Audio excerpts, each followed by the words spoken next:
Today I'm going to make Creole Slaw. It is a very tangy slaw. It's a great alternative to coleslaw if you want something different. It's got a couple of ingredients you might not have expected, and it is from my cookbook, From Katie's Kitchen, and it is on page 57. So if you have my cookbook, you can follow along, and if you don't have my cookbook, there is a link down below to receive this collection of family-loved recipes, 205 recipes and notes and tips and tricks and all sorts of things for feeding your family and friends year round. I have a little bit of a cold that I'm getting over and I can't talk for long periods of time, so I'm just going to bring you in, and later when my voice is a little clearer I can voice over and tell you the ingredients and the amounts, but also you're going to find the recipe, like I said, in my cookbook. I'm Miss Katie and this is Heritage Ways, and I'm glad you're here.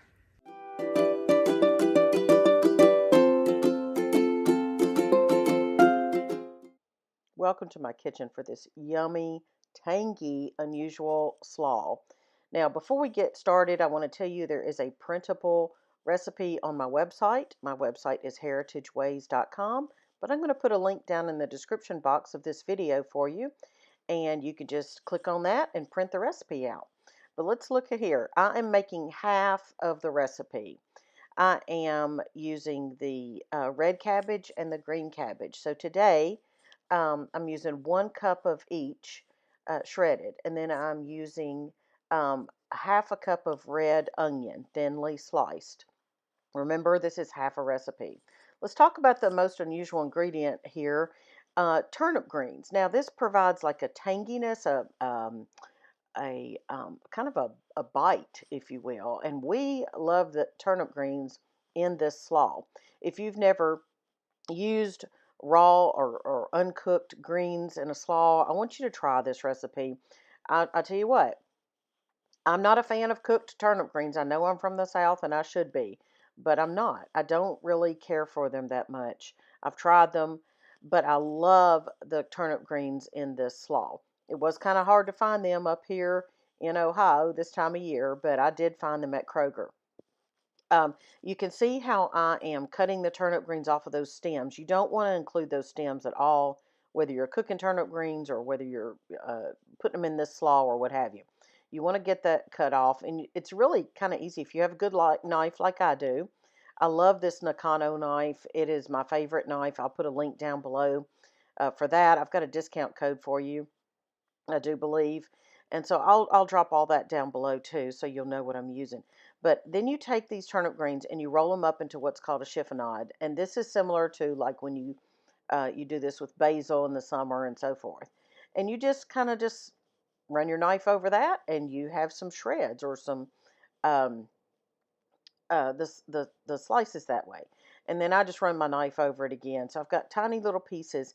You can use those stems to put in your juicer if you make fresh squeezed juice. Then so let's see. That's 1 cup of turnip greens. And remember, it's half a recipe. Then I'm going to put the dressing ingredients right there. I will say that this does call for some green onions and fresh parsley, which I don't have. So I'm using dried parsley. And then I have my salt and black pepper and cayenne pepper and sugar. And I'm not sure what that, I think that was onion powder. Yes, that was onion powder that I just put in there because I didn't have fresh green onions. So it's a half teaspoon of salt for this half a recipe. It's a few turns of the fresh black pepper. It's about an 1/8 teaspoon of cayenne and a teaspoon of sugar. You can omit the sugar if you want to, but this whole recipe really blends together real well. Now, we've got Creole mustard. I want to hone in on this. This is a really vital ingredient for this recipe.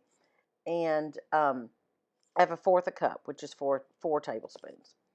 Then, if you've been around me for a long time, you know I've been loving Hellmann's mayonnaise, but I'm a recent convert and will only buy Duke's now because Hellmann's has bioengineered ingredients. And I love Duke's. It is a southern product, and it's just as good to me or better than Hellmann's. So I've got half a cup of mayonnaise, and I just was eyeballing that. Just stir it all up. I wanted to tell you this bowl here, because a lot of people ask me about my beautiful bowl. This is from Layman's, local store down the road from me. Family started, family owned, family values. I just love the people there. They're friends of mine, and I enjoy working with them. So this bowl's from Layman's. I'm going to drop a link and also a discount code for this bowl. You can get 15% off using my link and my code. So this bowl is handmade, not handmade, but it is made in Ohio. And y'all know I really love to support local and local businesses and small businesses and so forth. This is it. This is your Creole Slaw. It is really good with black-eyed peas. If you're having Hoppin' John. I know the new year has passed us, but Hoppin' John, if you don't know, is a mixture, Southern recipe of black-eyed peas and rice. So this is so, so good with that. It'd be good with all kinds of dried beans, legumes. Tell me what you would use this for. Tell me in the comments, would you try this? Uh, I I just really recommend it. Again, printable recipe, link down below. Printable recipes on my website. I've got a lot of recipes on my website, and I hope to be adding more this year. But I've written 2 cookbooks so far of my family's favorite recipes. You can get those cookbooks at my general store, as well as other items. So I'm glad you've been here with me today. I hope you count your blessings.